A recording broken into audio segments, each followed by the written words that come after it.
I thought I was giving my parents a wonderful surprise by announcing my pregnancy at a family dinner. But instead they said they were disappointed, because they wished it was my sister carrying the first grandchild. I need to write this before I completely lose my mind. My name is Rachel, and 3 months ago I thought I had everything figured out. A loving fiancé named David, a baby on the way, and parents who I was sure would be thrilled to become grandparents. Now I'm sitting in a one-bedroom apartment that smells like the previous tenant's cat, 7 months pregnant. And I haven't spoken to my family since the night I destroyed everything. It started with something so I can barely admit it. But I'm going to tell the truth because maybe someone needs to hear how these disasters really begin, not with some grand passion or forbidden love story. With jealousy and spite and thinking deserve what someone else has. My sister Emma has always been perfect. 2 years older, prettier, smarter, more successful. She's a doctor, married another doctor. Lives in this gorgeous house with a white picket fence. Literally, they have a white picket fence. Meanwhile I'm a substitute teacher living paycheck to paycheck with my boyfriend of 4 years who still hadn't proposed until 3 months ago when everything went sideways. Emma and I have always gotten along fine on the surface, but underneath there's this current of competition that started when we were kids and never stopped. She was valedictorian, I was salutatorian. She got into Harvard Medical, I got into state school. She married her college sweetheart at 28, I'm 30 and still waiting for David to figure out what he wants. Our parents worship Emma, I don't blame them really. She's accomplished and stable and makes them proud at every dinner party. When people ask about their daughters, they like talking about Dr. Emma and her surgeon husband, then remember to mention that I teach children too, which is also important. The thing that pushed me over the edge happened at Easter dinner. Emma and Michael had been trying to have a baby for 2 years. They'd been open about their struggles with fertility, and my parents had been nothing but supportive and understanding. We're taking a break from treatments for a while, Emma announced over dessert. The stress was getting to both of us. My mom immediately reached over and squeezed her hand. That's probably wise, sweetheart. These things happen in their own time. Mother's right, Dad added. When two are ready to be parents it'll happen, or both so accomplished, we'll make incredible parents when the time comes. When the time comes. Like Emma deserved to choose the perfect moment for parenthood, because she'd earned that luxury through her achievements. David and I had been together longer than Emma and Michael. We talked about marriage, about kids, about the future. But somehow we were still stuck in this holding pattern while my younger sister got treated like the heir to the family throne. That night driving home I was quiet and David noticed. Okay, he asked. Do you think we're ever going to get married? The question came out sharper than I meant it to. He glanced at me surprised. Of course, when the time is right. There it was again. When the time is right, like I was supposed to wait patiently for everyone else to decide I was worthy of the I wanted. When will that be? We've been together 4 years. I know. I just want to be more financially stable first. Make sure I can provide properly. David manages a sporting goods store. He's sweet and loyal and treats me well, but he's not ambitious. Not like Michael with his surgical practice and 6-figure salary. That weekend, I was at the mall buying a birthday gift for my cousin when I ran into Connor Hayes. Connor and I dated in college for about 8 months. He was pre-med then, focused and driven in a way that intimidated and attracted me at the same time. We broke because he was too busy with his studies to maintain a relationship, but it was amicable. Now here he was 10 years later, looking incredible in an expensive suit. Rachel. Wow, look amazing, he said, pulling me into a hug that lasted too long. Thanks, look pretty good. Still in medicine, cardiology now. Just finished my fellowship and joined a practice here in town. Of course he did, while I was substitute teaching and waiting for my boyfriend to propose. Connor had become the kind of successful doctor my parents would actually be impressed by. We talked for 20 minutes, catching on mutual friends and career paths. He was charming and attentive, asking thoughtful questions about my and actually seeming interested in the answers. I always wondered what happened to, he said as we prepared to part ways. We're the one who got away. I laughed it off, but something about the way he looked at me made me feel seen in a way I hadn't felt in years. Not like Emma's little sister or David's girlfriend who was still waiting for her to start. Like Rachel who was worth pursuing. We should get coffee sometime, he said. Catch properly. I should have said I had a boyfriend. Should have made it clear I wasn't available. Instead I heard saying, I'd like that. We exchanged numbers and I walked away feeling lighter than I had in months. David was on the couch playing video games when I got home, empty pizza boxes on the coffee table. How was shopping? He asked without looking from his game. Fine. Got Melissa's gift. He nodded absently, focused on his screen. We'd been together so long that conversations had become background noise to whatever else was happening. Connor texted me the next day. Great running into yesterday. How's Thursday for that coffee? I stared at the message for 10 minutes before responding. Thursday works. It was just coffee, just 2 old friends catching. Nothing wrong with that. Thursday came and I found changing clothes 3 times before meeting him at this cute little cafe downtown. He was already there when I arrived. Standing to hug me like we were still close friends. For 2 hours, I felt like the most interesting person in the world. He asked about my teaching, my writing. I'd mentioned wanting to write children's books someday, my thoughts on everything from politics to travel. He remembered details about my family, my dreams, things David had heard me talk about 100 times but never seemed to retain. Always were the smartest person in the room, he said as we prepared to leave. I can't believe some guy hasn't swept off feet by now. There was my opening to mention David, to establish boundaries and keep this friendship appropriate. Instead I found saying, Haven't met the right guy yet. The lie came out so easily it scared me. We started texting regularly after that. Nothing inappropriate, just friendly conversations about work and shared memories. But there was an undercurrent of something else, a flirtation that made me feel desired in a way I'd forgotten was possible. David noticed I was happier, been in a good mood lately, he said one evening. Something good happened at work. Just feeling better about things. I said, which wasn't technically a lie. 3 weeks after that first coffee, Connor asked if I wanted to have dinner. Somewhere nicer this time, he said. Deserved to be taken somewhere special. I knew it was crossing a line, knew that dinner felt more like a date than coffee, but I was tired of feeling invisible, tired of waiting for my to begin while everyone else lived theirs. So I told David I was having dinner with a college friend who was in town. Another lie that came too easily. Connor took me to this beautiful restaurant overlooking the river. He ordered, complimented my dress, made me feel elegant and sophisticated. We talked about everything and nothing, and when he reached across the table to touch my hand, I didn't pull away. I've been thinking about constantly since we reconnected, he said.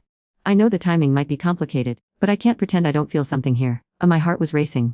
This successful, attractive man was telling me I was worth pursuing, worth making an effort for, worth choosing. I feel it too, I admitted. When he walked me to my car, it was soft and careful and full of promise. I drove home in a daze, feeling guilty and exhilarated at the same time. David was asleep when I got there, snoring softly, completely unaware that his girlfriend had just another man. The next morning, Connor sent me flowers at school with a note that said, "Thank for a perfect evening." My coworkers cooed over them, asking about my mysterious admirer. I deflected with jokes, but inside I was glowing. When was the last time David had sent me flowers? When was the last time he'd made any romantic gesture that wasn't prompted by a holiday or my obvious disappointment? That weekend, David and I went to my parents' house for Sunday dinner. Emma and Michael were there too, as usual, dominating the conversation with stories about their latest vacation and Emma's promotion to department head. Dr. Emma strikes again, Dad said proudly. Chief of Pediatrics at 32. That's incredible, sweetheart. Thanks, Dad. I'm excited about the opportunity to really make a difference in the department. Meanwhile, I'd just gotten praise from my principal for handling a difficult classroom situation, but when I tried to share that news, it got buried under more excitement about Emma's achievements. After dinner, while we were cleaning, my mom pulled Emma aside. "How are feeling about the baby situation?" she asked quietly.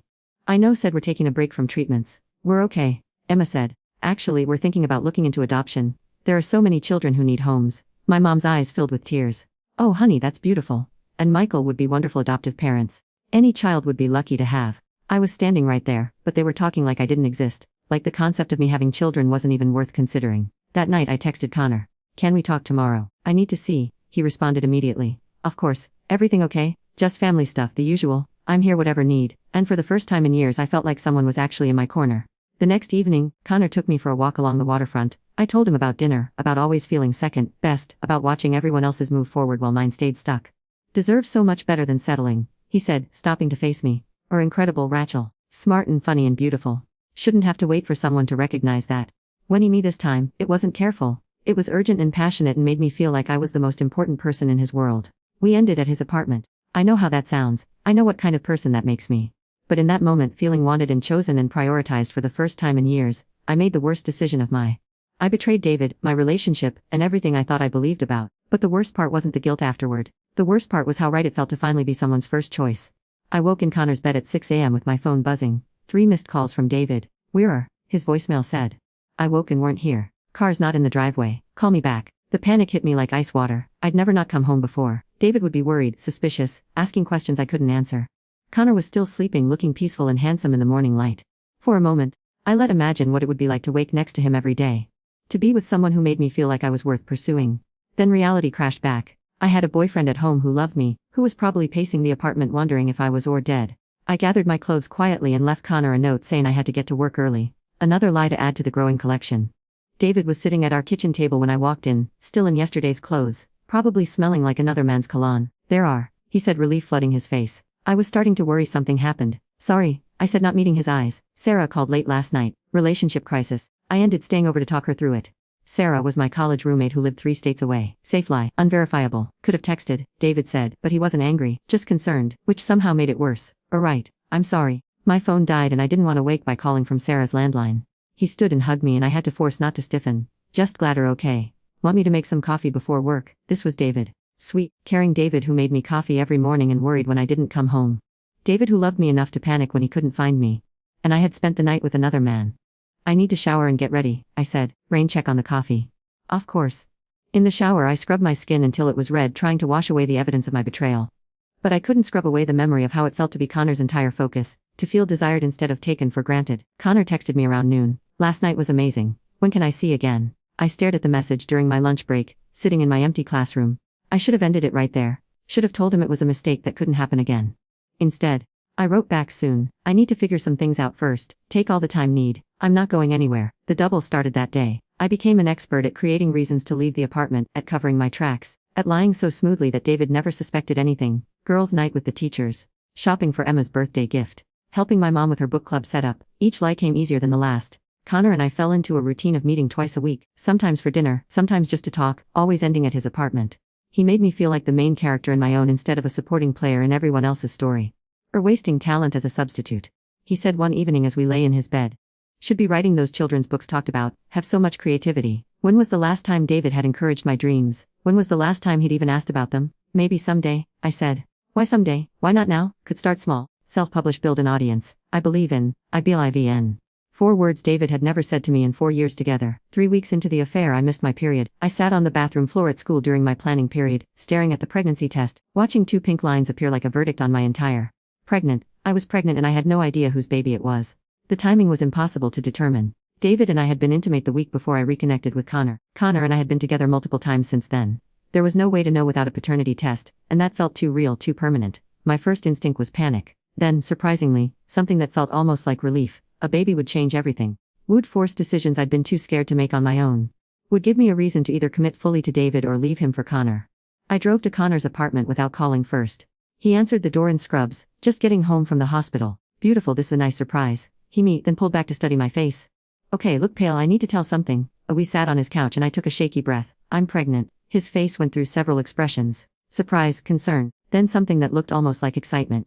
Sure, I nodded. Took 3 tests. Okay. He was quiet for a moment, processing. How do you feel about it? Terrified. Confused. I don't know what to do. Is it? He paused carefully. Is there a chance it's not mine? The question hung between us like a live wire. I could lie, tell him it was definitely his, force his hand. Or I could tell the truth and deal with the complicated reality.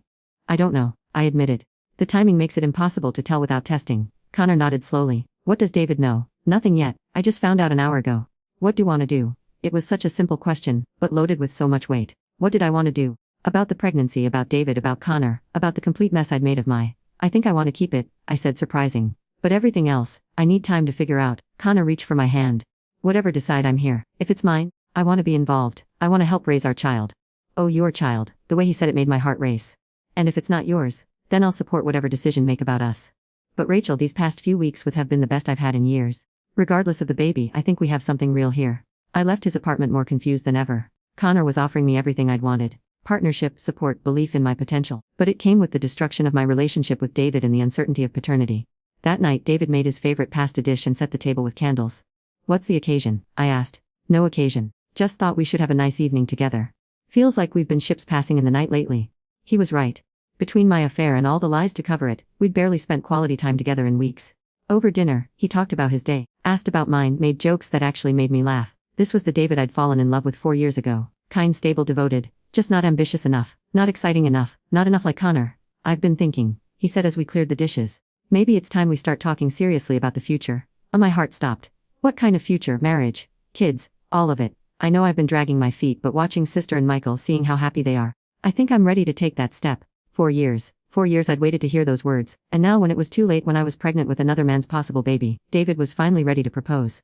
That's big, I managed. I love Rachel. I want us to build it together. I know I'm not the most ambitious guy, but I'm stable. I'm loyal. I'd never. The words hit me like a physical. I love too, I said, and meant it. Even in the middle of betraying him, I did love David. Just not enough to stop.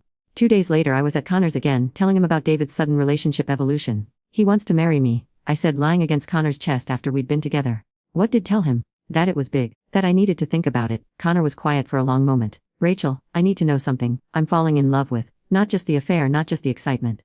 The real. I looked at him. Connor, I know the timing is complicated. I know this isn't how either of us planned it. But I can't pretend anymore that this is just casual. Mean everything to me. Everything. When was the last time I'd meant everything to anyone? I think I'm falling in love with too, I admitted. Then leave him. We'll figure out the baby situation together, whatever happens. But don't marry someone else when you're in love with me. It sounded so simple when he said it. Leave David, be with Connor, live that I'd always dreamed of with someone who saw my potential. But David didn't deserve what I was doing to him, and my family would never understand why I'd left someone stable for someone I'd barely reconnected with. I need more time, I said. How much time? I don't know. Everything is happening so fast. Connor sat, pulling away slightly. Rachel, I can't be the other man forever. I want a real relationship with not stolen moments between real. I knew he was right. But I was terrified of making the wrong choice, of losing everything I'd worked to build. Just a little longer, I pleaded. Let me figure out how to handle David, how to tell my family. He agreed, but I could see the frustration in his eyes. And I knew I was running out of time to make a decision. 2 weeks later, at 8 weeks pregnant, I made the choice that would destroy everything. I decided to tell my parents about the pregnancy before telling David. I thought they'd be so excited about becoming grandparents that it would give me the courage to finally choose between the two men in my. I thought their joy would help me see clearly which path to take. I had no idea I was about to learn exactly where I stood in my family's hierarchy of love. I planned the announcement for Sunday dinner, just like Emma always did with her big news. I'd tell my parents first, let them be excited, then figure out how to handle David and Connor afterward. I was 10 weeks along by then, morning sickness hitting me hard but manageable. I'd been covering it well, blaming a stomach bug when David noticed I wasn't eating much. The pregnancy was starting to feel real. I'd had my first doctor's appointment, seen the tiny heartbeat on the ultrasound screen. Whether the baby was David's or Connor's, it was mine, and I was starting to love it fiercely. Emma and Michael were already at my parents' house when David and I arrived. Emma looked radiant as always, talking excitedly about a medical conference she'd attended. Dacre Patterson asked me to present our pediatric cardiac research at the national conference next month, she was saying. It's a huge honor. That's incredible, sweetheart, Mom beamed. Our little girl, presenting at a national conference. Dad raised his glass. To Dr. Emma, making us proud every single day. I sat through dinner listening to more stories about Emma's achievements, Michael's successful surgeries, their upcoming anniversary trip to Italy. Waiting for my moment. Finally, over dessert, I took a deep breath. I have some news to share too, I said, my heart pounding. Everyone looked at me with polite attention. Not the excited anticipation Emma always got, just basic courtesy. David and I are going to have a baby. The silence that followed lasted forever. My mom's fork froze halfway to her mouth. Dad's glass stopped mid-sip. Emma and Michael exchanged a quick glance. We're pregnant. Mom asked like she needed confirmation. 10 weeks, I said, smiling nervously. Due in March, more silence. This wasn't the of joy and excitement I'd expected. This was disappointment. Well, Dad finally said, that's unexpected. Unexpected. Not wonderful, not exciting. Unexpected. Air 2 even engaged? Mom asked, looking between David and me. Not yet. But David started. So we're having a baby out of wedlock, Mom interrupted. Rachel, honey, don't think should have waited. Made sure relationship was stable first. The criticism hit me like a. We've been together 4 years. We're stable. We're not married, Emma said gently. And David, no offense, but are financially ready for a child. Babies are expensive. We'll figure it out, David said defensively. People have been having babies without perfect circumstances forever. Dad leaned back in his chair, studying us. Rachel, 30 years old. Still substitute teaching, no steady income, no benefits. David works retail. How exactly are planning to support a child? The same way millions of other people do. I snapped, anger rising. We love each other, we'll make it work. Love doesn't pay for diapers, Mom said, or medical bills. Or college funds? I stared at my parents. These people who were supposed to be excited about their first grandchild. I thought be happy. I thought want to celebrate. Mom sighed. Honey, it's not that we're not happy, it's just, we worry about whether I've thought this through. Emma cleared her throat. Actually, Mom, Dad, we have something to share too. All eyes turned to her immediately. The attention I'd finally captured shifted back to the golden childlike metal to a magnet. Michael and I have been approved for adoption, she said, reaching for her husband's hand. We're gonna be parents too. The room exploded. Mom started crying immediately, jumping to hug Emma. Dad's face lit like Christmas morning. Everyone started talking at once about how wonderful this was, how lucky some child would be to have Emma and Michael as parents. This is incredible news, Dad said, his voice thick with emotion. Emma, and Michael will make such amazing parents. When do you think we'll get matched? Mom asked through happy tears. Hopefully within the next few months, Michael said. We're open to any age, any background. We just want to give a child a loving home, and have so much to offer, Mom said. Financial stability, education opportunities. Some child is going to win the lottery with 2. I sat there watching my parents celebrate Emma's hypothetical adoption while my actual pregnancy got treated like a crisis management situation. Isn't it wonderful, Rachel? Emma said, including me in the excitement. Our children will be so close in age. They'll grow together like cousins. Actually, Mom said slowly, Emma, have thought about the timing of all this. What do you mean? Mom glanced at me, then back at Emma. Well, if adopt first, that child will be our first grandchild. They'll get to experience all those firsts. First Christmas, first birthday parties, all of it. The words hit me like a physical. Our first grandchild, not my baby, Emma's adopted child. I mean, Mom continued. It would have been nice if Emma could have given us our first biological grandchild. That would have felt more traditional. Emma looked uncomfortable. Mom, it doesn't matter who comes first. Of course it matters, Dad said. First grandchildren are special. And honestly, Emma, child will have advantages Rachel's won't. Better schools, more opportunities, stability. I felt like I was going to throw, and not from morning sickness. What are saying? I asked quietly. Dad looked at me with something like pity. We're saying we circumstances were different. Emma was the one having the first baby, in a stable marriage with financial security. That would have been the ideal situation. But I'm daughter too, I whispered. Of course are, honey, Mom said. We love. It's just, Emma and Michael are more prepared for parenthood. They've planned for this, saved money, built careers. Or having a baby with boyfriend while working part-time jobs? The room went completely silent. Even Emma looked shocked by our parents' brutal honesty. I can't believe just said that. David said, his voice shaking with anger. Rachel is going to be an incredible mother. I'm sure she will. Dad said diplomatically. We're just concerned about the circumstances. I stood abruptly, my chair scraping against the floor. I need some air. I walked out to the backyard, my mind reeling. My parents were disappointed in my pregnancy. They wished Emma was having the first grandchild instead of me. They thought my child would be second class compared to hers. David found me by the garden, tears streaming down my face. Hey, he said softly, pulling me into his arms. Don't listen to them. They're wrong, are they? I sobbed. Maybe they're right. Maybe I'm not ready. Maybe we're not ready. Rachel, look at me. He tilted my chin. I love this baby. We're going to be great parents, with or without their approval. In that moment, holding David while he defended our child against my parents' criticism, I realized something horrible. I'd been so focused on feeling second, best to Emma that I'd betrayed the one person who'd always put me first. David loved me, supported me, believed in me, and I'd thrown that away for someone who made me feel special a few hours a week. David, I need to tell something, I started. Whatever it is, we'll handle it together, he said. Before I could confess, Emma appeared in the doorway. Rachel, can we talk? David squeezed my hand. I'll give two some space. Emma sat beside me on the porch swing looking miserable.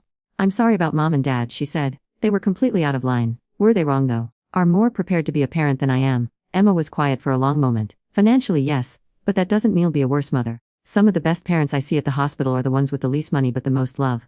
We're having the first grandchild. Honestly, part of me did, but not anymore. Not after seeing how they reacted to news. She paused. Rachel, can I ask something? Sure. Are happy. About the baby, I mean. Seemed almost relieved when they criticized, like expected it. I looked at my sister, this perfect woman who'd always had everything I wanted, and for the first time, I saw concern in her eyes instead of competition.